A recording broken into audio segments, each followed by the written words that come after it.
What is going through Usha's head when he talks? She's like, damn, I have to sleep with him. I mean, like, I guess she's pregnant, so I guess something's happening. But like, yeah, like you got to imagine, like, truly zero charisma. Like Usha, like, get out, okay? Yes, the terrorist. Democrat socialist Abdul al-Sayed. They just so discontent wherever they go. They're commies, you know. And the commie was on the Fox News channel last night with Jesse Waters. It was difficult to watch for a variety of reasons, a number of reasons, but I want to share some of it with you today. This guy, he's a Democrat pick to become a member of the United States Senate. He is a third world pit dweller and a spoiled brat, too. He's quite something. So we have that for you today because it was a little bit of a to-do. Also, the United States Supreme Court, the Supreme Court of the United States, we like to call it SCOTUS. I never like calling it SCOTUS. It sounds like, a body part that you don't talk about in polite company. The SCOTUS, the Supreme Court of the United States, mail-in ballots on, they're really mail-out ballots. The Democrats mail them out to penitentiaries and homeless shelters and illegal alien shelters and things. It's pretty amazing. Just remarkable. Yes, sir. So, but big deal on that because, the Democrats there look for every way that they can find under every rock to shave a few votes here and there.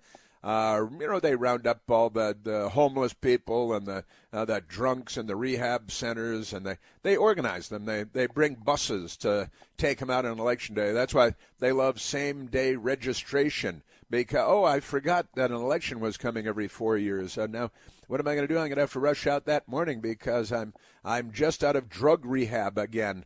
Like Hunter Biden. Hunter Biden, he was with his buddy Bill Maher. And Bill Maher was promoting him for president of the United States, which makes sense if you're a drug-addled maroon.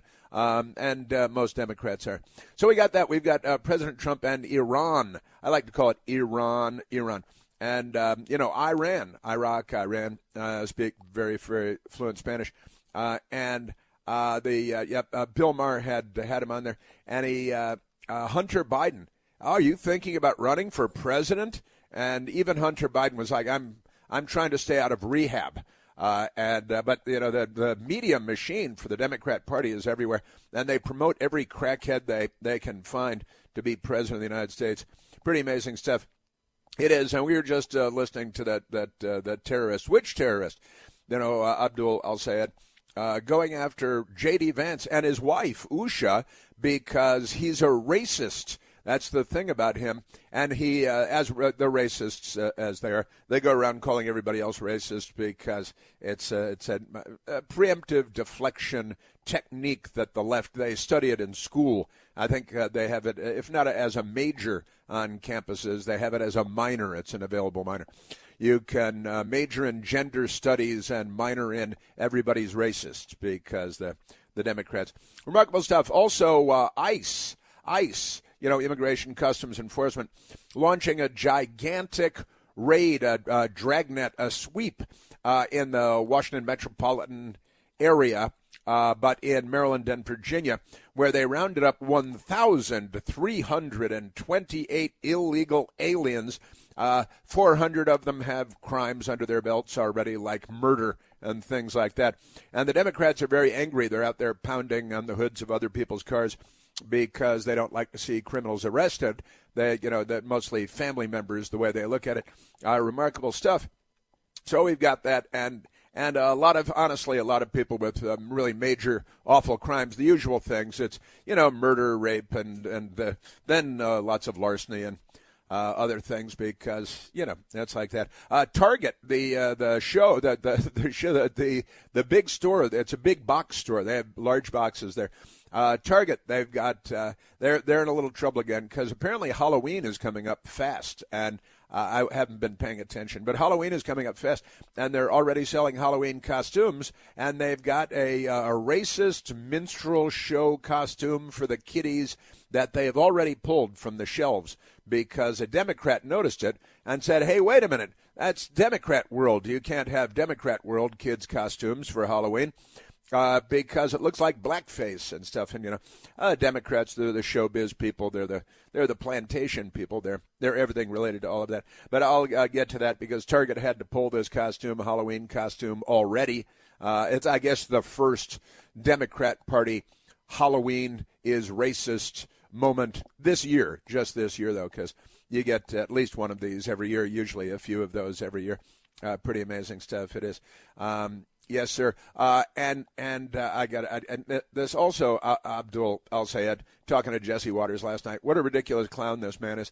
He didn't listen to anything. He didn't say anything cogent. He didn't respond certainly directly to any question, any notion. He wasn't part of the conversation. He's just a rambling, babbling, like bus stop dwelling lunatic who has his talking points, and you can ask him about what time of day it is, and he'll go off on somebody who's racist somewhere, and it's just the usual Democrat stuff, and they are all the racists, by the way, but never mind that.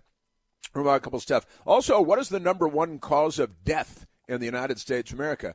In the United States of America, do you know what the number one cause of death? I went looking at these healthcare websites and stuff because there's, we've got heart disease and cancer, and we've got a lot of various causes of death. Illegal aliens is one because Democrats, we lump them in with illegal aliens often because they're in bed together and all that. They're in the hot tub together.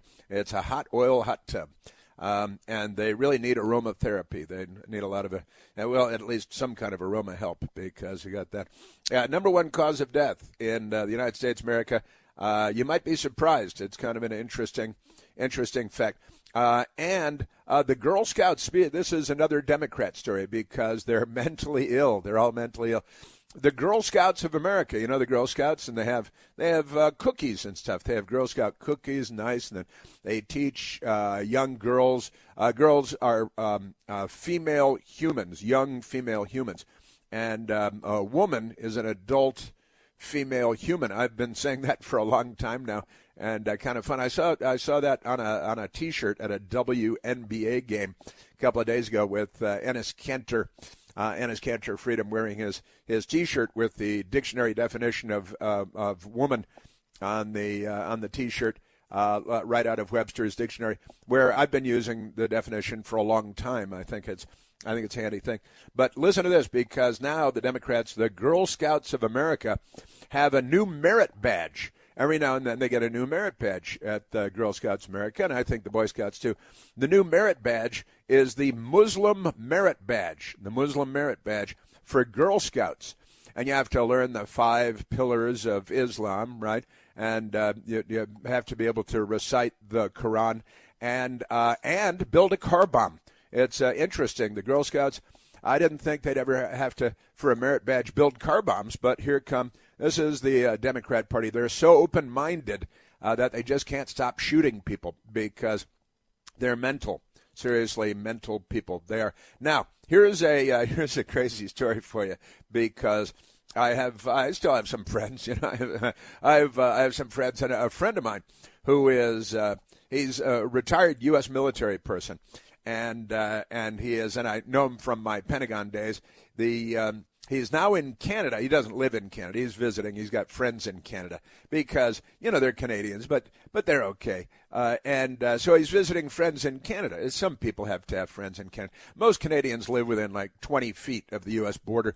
They can throw a hockey puck into the United States from where most Canadians are. All live very close to our border because, they I think Martin Short used to say, Canadians, they come down, that they sneak down to the border and they look over the fence and rub their hands together and say, gosh, what it would be like to be an American. But my friend, retired senior U.S. military person, visiting Canada, and he was out on a hike in a remote. A lot of Canada is remote. In fact, almost all of it is. It's a gigantic place. It's the world's second largest country, geographically speaking, square miles, not in terms of population. I think California has more people than Canada, but never mind that. They have their problems too. But visiting Canada, and he was out on a hike in a remote area, and it was hours and hours north of Toronto, and fell, and because Canada has daggers sticking up out of the ground everywhere you go, he lacerated his forearm. And when I say lacerated, I estimated that he'd get at least 30 stitches. He sent me a picture of the cut, and it's a big, deep cut. Looks like a dagger. Looks like a combat knife stabbed him in the left forearm. And he sent the picture, and my best girl to me, and my best girl, we both know him, and we're friends, and said, "Oh, that's a good one. Look at that one."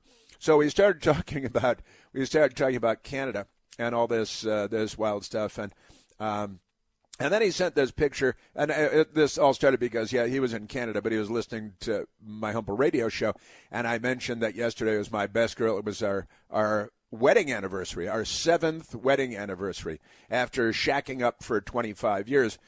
So we got married 7 years ago. Yesterday was the anniversary date, and I mentioned it on the radio. And so our friend from Canada, no less, we got this technology connecting us now. It's like the patriarchy has taken Canada into account or something like that. But he said happy anniversary, and then he said, "Oh, well, just Canada, and look what I did to my arm. I sliced my arm open on a jagged limb of a dead tree, and if you saw the cut, you'd say, oh, that's nasty. That's a merry thing. I had to take a boat out of there to go to Perry Sound because, Perry Sound, amazing stuff. But it's a big thing. And then again, we started talking, and I said, well, that's a heck of a cut. That's really something. And we started talking. I'm like, Canada, what are you doing there? I said, you're going to need some gauze and some duct tape to cover that thing up.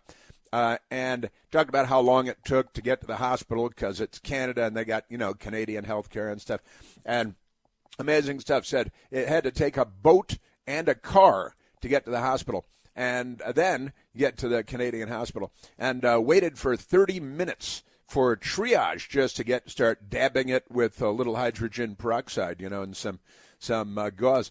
Took 30 minutes. It's not like there are a lot of people there or anything. They're probably just off smoking pot or hitting hockey pucks at the side of the barn out there or something. But 30 minutes. Oh, hey, we got a laceration in here. We got to go. And so they came back in and 30 minutes to get a little triage there at the Canadian hospital. But then it gets better.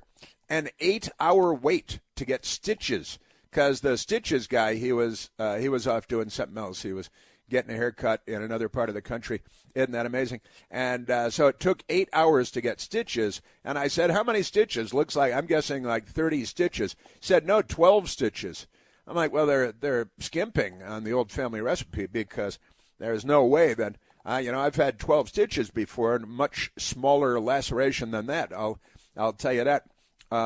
So pretty amazing stuff. In 8 hours waiting for stitches, this Canadian hospital, because they're all watching the Great White North at home on VHS tapes or something like that. It's Canada. Pretty amazing. And then he started talking. He had to get a cab driver and things. And he's talking to these Canadians. And, again, he's a retired U.S. military officer. And he's Canadians. And he says, listen, he's talking to him. He said, don't come here for your medical care, It's like, okay, thanks. A little too late, but thanks for the tip. And the taxi driver, very unhappy with the political leadership in Canada and really didn't like Trudeau when he was prime minister, didn't like him at all. Remarkable stuff. And said the system is falling farther behind when it comes to medical personnel. And here's what's happening. Medical personnel in Canada are moving to the United States so they can get paid for what they do because they don't get paid nothing up there, and then you wait 8 hours in the emergency room for stitches because, it's Canada. It's the Great White North. Just amazing. Said, everybody's overworked. There's one young doctor who's overworked and overburdened, the nurses who are overworked and overburdened, and they're overwhelmed, they're underfunded, they're moving to the United States after they get their training, and they're because they want to be paid. They want to be paid. But it gets better than that, because you got to listen to this. Now, listen, President Trump talked about Canada yesterday, too. And what about this 51st state thing? What are Canadians saying about becoming the 51st state of the United States of America? Because my friend, he talked to these Canadians. He did interviews with them. And I've got the answer for you coming up. We're at 888, and it's a great answer. We're at 888-630-9625.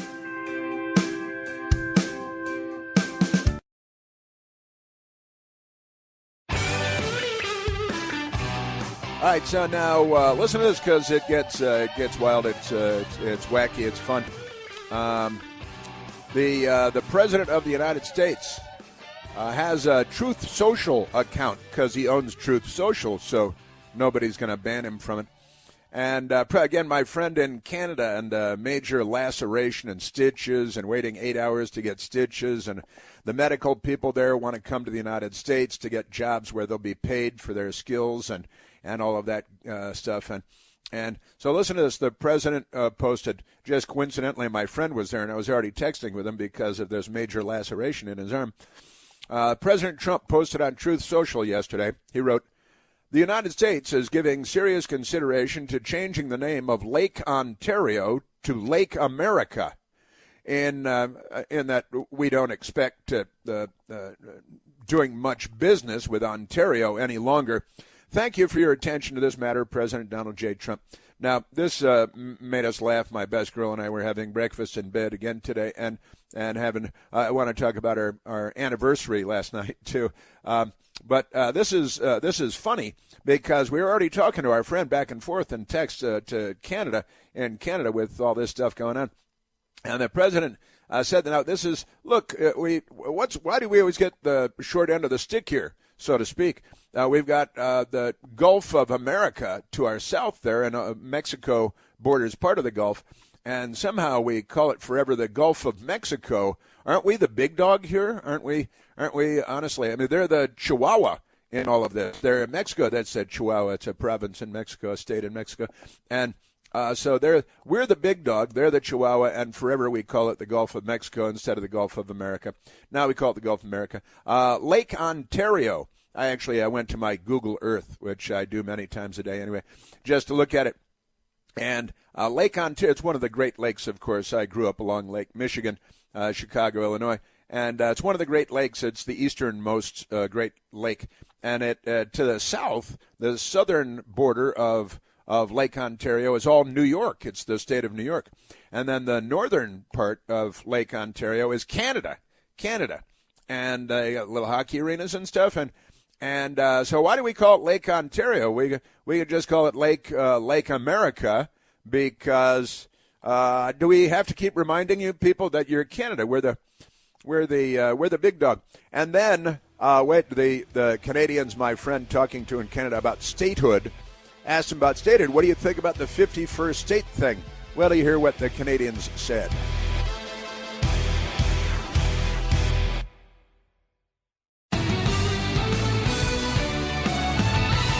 That's right, Canadian music. That's Canadian music. They impersonate American rock bands. They wear jerseys. But listen to this, because it's big fun. First of all, President Trump talking about, and it's true, you look at the Great Lakes, and they're great. It's the largest body of fresh water anywhere in the world, the Great Lakes combined.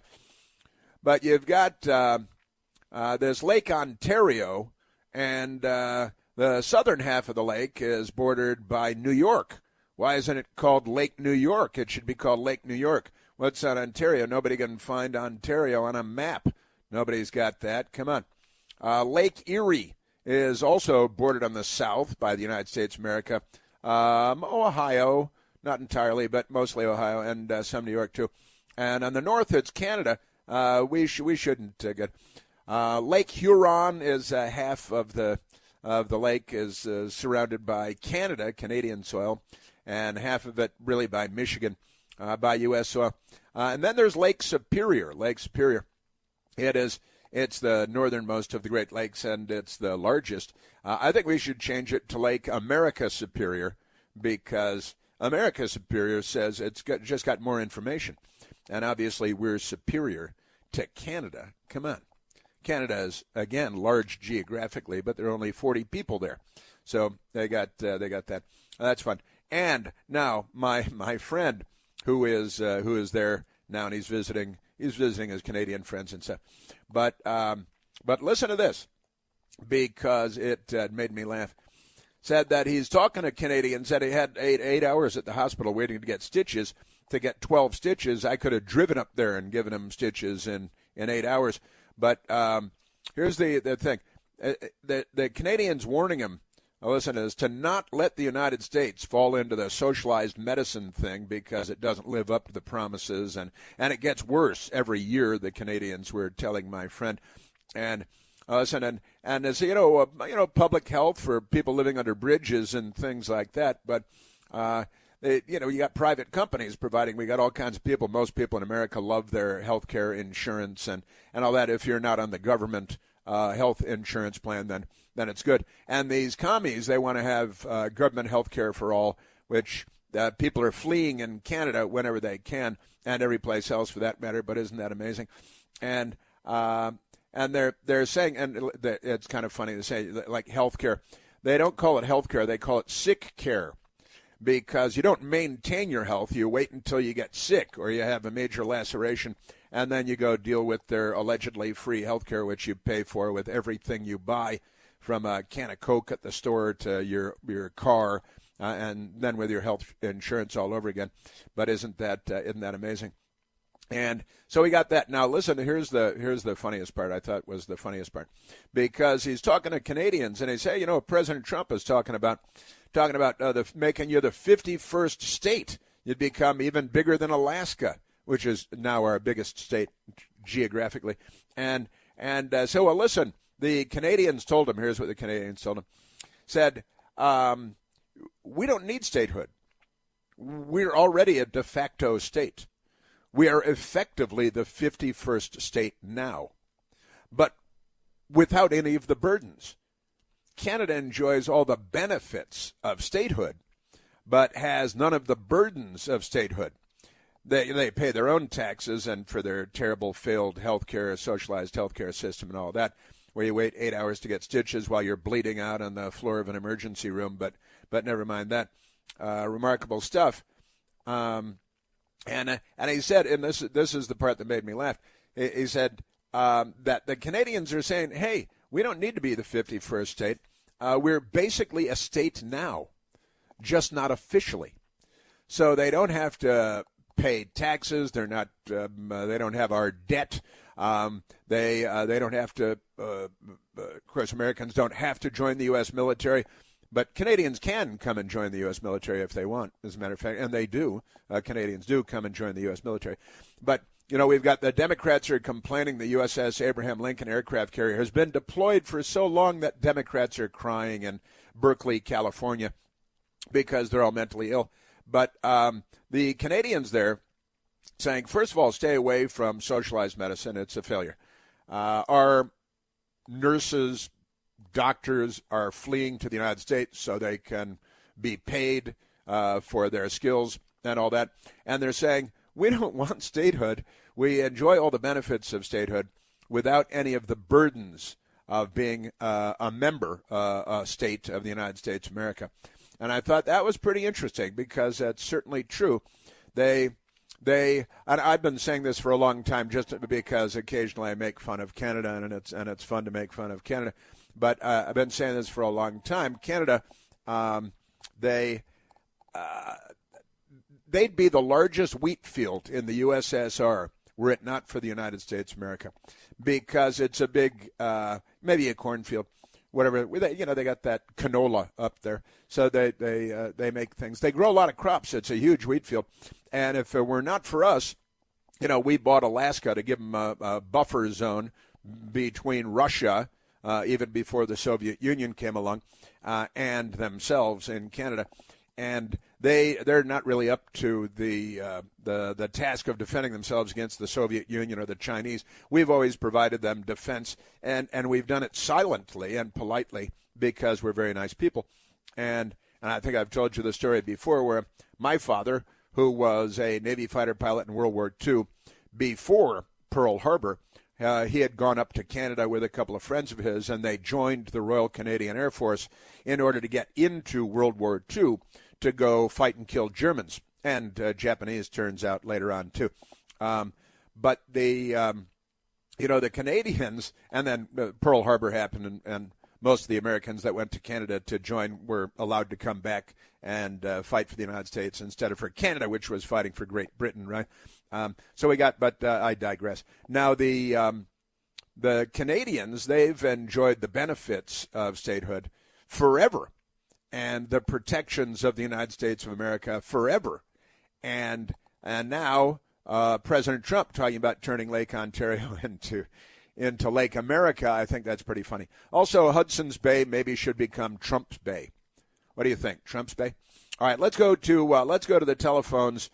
I'm just kidding. It shouldn't really be Trump's Bay. I kid. And it's a very large body of water, Hudson's Bay. But let's go to the phones. People have called in about Canada.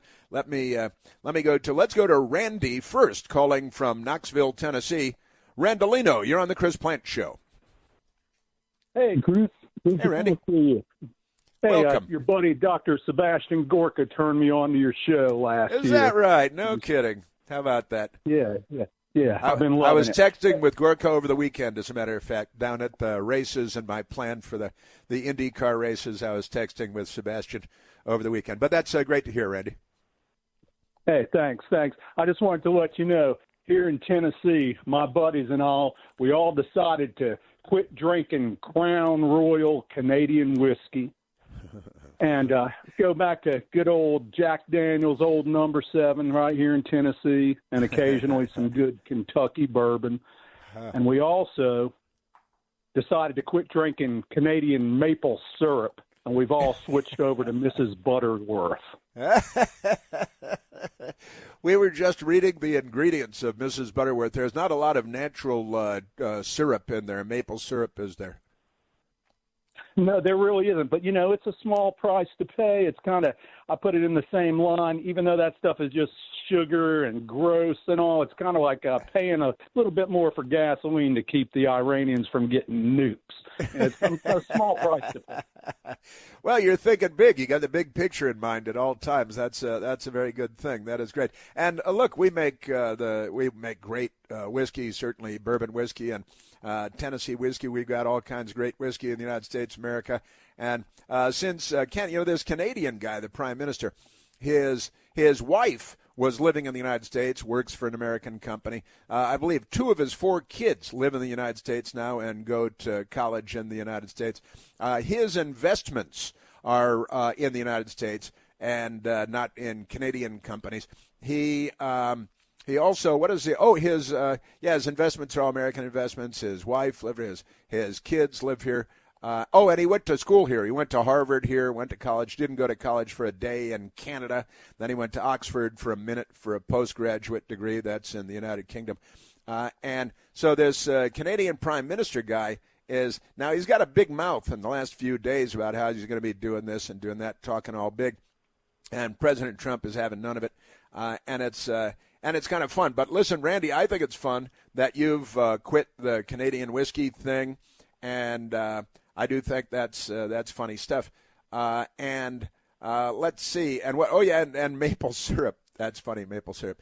If you're going to get maple syrup, get Vermont maple syrup. Get American maple syrup, right? We're all Americans here. I didn't know that Vermont made maple syrup.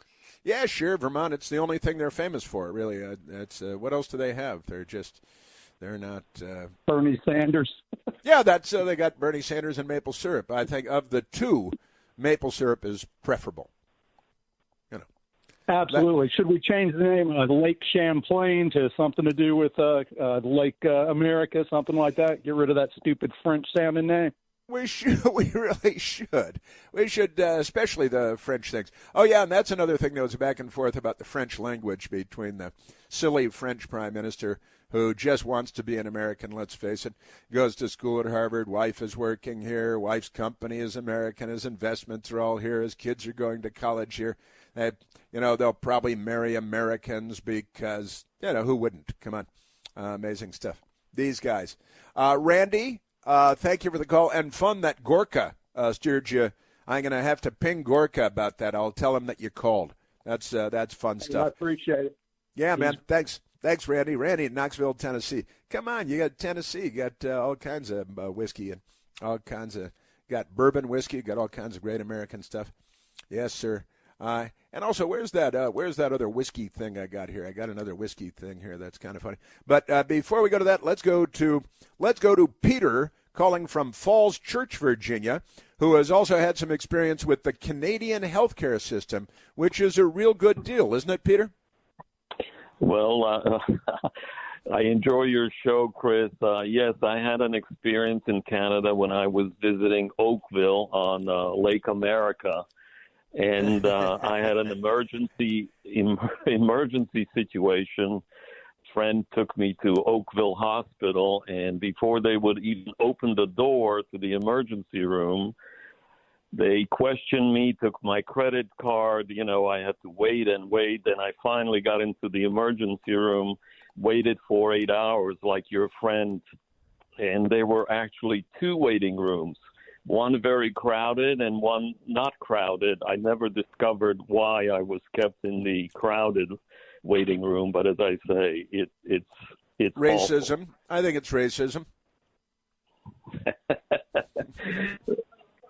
I don't know, but the next day I went to a private clinic because a friend of mine had an appointment he gave up for me. So even in Canada with their socialized medicine, they actually run a two-line system for those who can and those who cannot. Is that right? Isn't that nice? Yeah. So it's all PR, it's all lies, and if people just question more, they would obviously get better answers. Well, we've got a long tradition of asking a lot of questions in the United States, and thank God for that. Yeah, that's right, and it's what makes everything better. But people on the left, authoritarian people, don't like it when people ask questions. And we were just talking to Randy a moment ago, Peter, and he's calling from Tennessee. And he's talking about how they're not buying Canadian Scotch whiskey anymore, Crown Royal, none of that Crown Royal. I'm not sure if I ever bought Crown Royal, but I just got a funny, I guess a meme. Somebody shared with me a tweet a couple of days ago, and it's pretty funny, with a picture of a bottle of Glenfiddich. Maybe you've seen it yourself. Glenfiddich, Scottish single malt Scotch whiskey, and it's from Scotland, and Glenfiddich is good. And it's a 12-year-old Scotch, which is very nice. And the meme that I got as a picture of Glenfiddich Scotch whiskey, 12-year-old, and the caption says, "Finally, a 12-year-old that Muslims won't touch." Well, I also lived in Canada for a year about 40 years ago. Uh-oh. And I had a friend who was a doctor, and he would always tell me if I need a procedure, I go to California. Is that right? Wow. Well, I even talked about this recently, having nothing to do with anything in particular. There are famous Canadian politicians, a guy who's, I think, a premier, which is like a governor. They call him Gary Millions. His name is Gary Millish or something like that. But he's a rich guy, so they mock his wealth because too many commies up there. And he needed heart surgery, and he sneaked out of the country and went to Miami for his heart surgery because, why do you think he did that, Peter? Because he wanted to live. That's right. Yeah, he wanted to live. Yes. I have lived under several socialized medicine programs, and they just don't work. And then there's this lady who has been a member of Parliament, and she the book on her was that she had a sexual affair with Bill Clinton, which would surprise no one. And nice looking lady, and she was a member of Parliament up there. And hey, there's the President of the United States. Call me Monica, so they darted off together and all that stuff. And she sadly had developed breast cancer, but she's one of the biggest champions of the Canadian healthcare system of all. And when she discovered she had breast cancer, Peter, she decided she would sneak out of the country again and again and go to California to get her treatments because Peter, she wanted to live just like your Canadian medical person told you if you need treatments. And this guy actually said, go to California, huh, Peter? Exactly. Wow. Isn't that amazing? Now maybe we'd pick a different state, but isn't that amazing? Yeah. Yeah, now lives the Glenn Fittich. Finally a 12-year-old that a Muslim won't touch. That's a like reference to Great Britain, what's going on in Great Britain and London and all over England, because, liberals have a lot of power there too. Peter, thank you. Randy, thank you very much.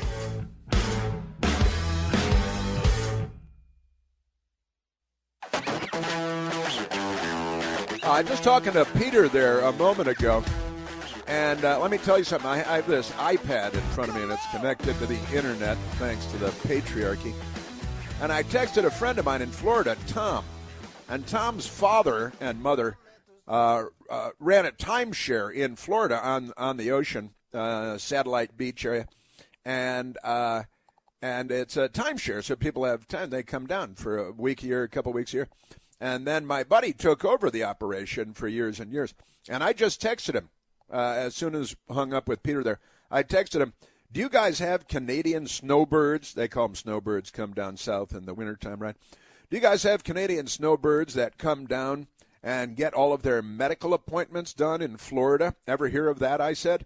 And within seconds, he responded, God, yes. And he said, I have friends in Canada with horror stories of the care they received. And so they come down to Florida because it's the United States of America. And, it's like that. And the Democrats trash everything. They trash our health care system. And Obamacare, and I don't believe, I watch interview after interview, and the last few days there have been a lot of Democrats screaming, these communist jihadis, Abdul el-Sayed and Osama bin el-Sayed, and they're yelling about how we need universal health care, and they're pounding the table, and they're wearing suicide vests and carrying AK-47s. Democrat Party is waging jihad against our culture and our civilization. Isn't it amazing? And none of the interviewers, they don't follow the news, and I think they're overwhelmed or something. But none of them say to the Democrats, hey, what about Obamacare? Didn't you guys just fix health care in the United States at great expense to everyone? It never comes up anymore.